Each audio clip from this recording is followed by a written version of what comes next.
In those days, returning to the Nakagawa district still provoked in me mixed emotions of sadness and pleasure.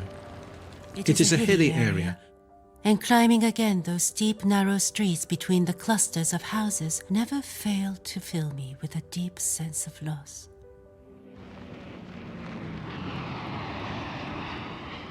His first novel, A Pale View of Hills, is written in the voice of Etsuko, a woman who moved to England after the war, but is troubled years later by memories of her life in Nagasaki.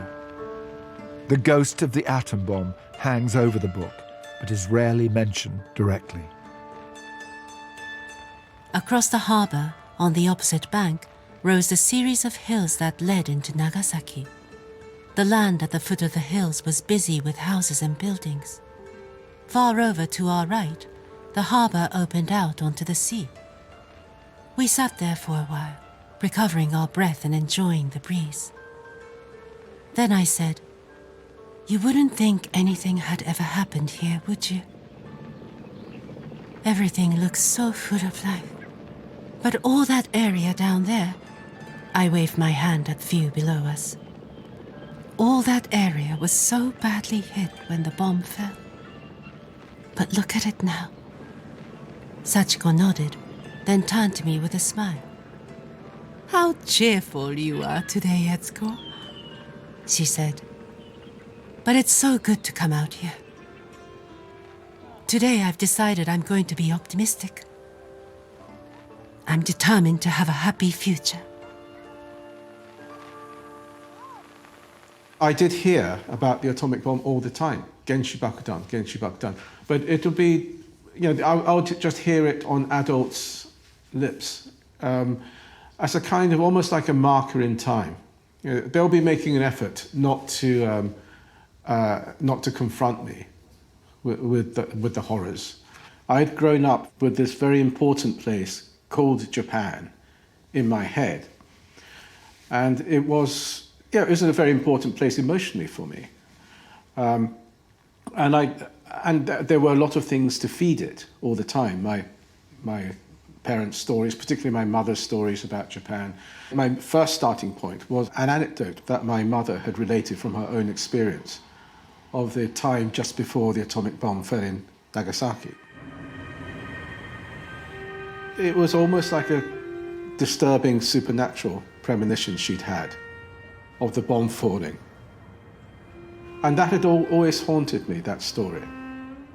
She said she had gone out to a park in the evening with one of her best friends, and twice while they were walking in the park, as the light was fading, her friend's face suddenly changed, and it looked like it was this kind of ghastly, staring face. And my mother says that she said to her friend, "What's the matter?" And the friend wouldn't know what she was talking about.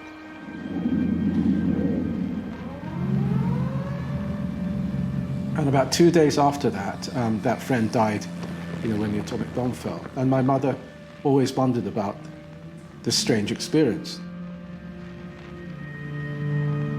The adjective I hear so often about the book, and I absolutely agree, is its haunting quality. The horror of grief and loss come to the surface in Etsuko's present-day life in England in the aftermath of a private trauma. I never saw Keiko's room in Manchester. The room in which she died. It may seem morbid of a mother to have such thoughts, but on hearing of her suicide, the first thought that ran through my mind, before I registered even the shock, was to wonder how long she had been there like that before they had found her.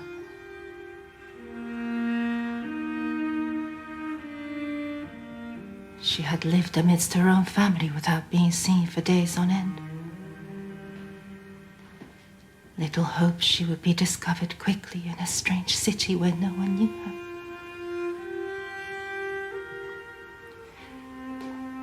Later, the coroner said she had been there for several days. It was the landlady who opened the door, thinking Keiko had left without paying the rent.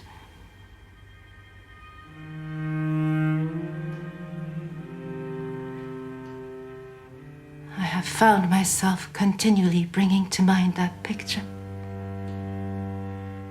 of my daughter hanging in her room for days on end. The horror of that image has never diminished, but it has long ceased to be a morbid matter. As with a wound on one's own body, it is possible to develop an intimacy with the most disturbing of things.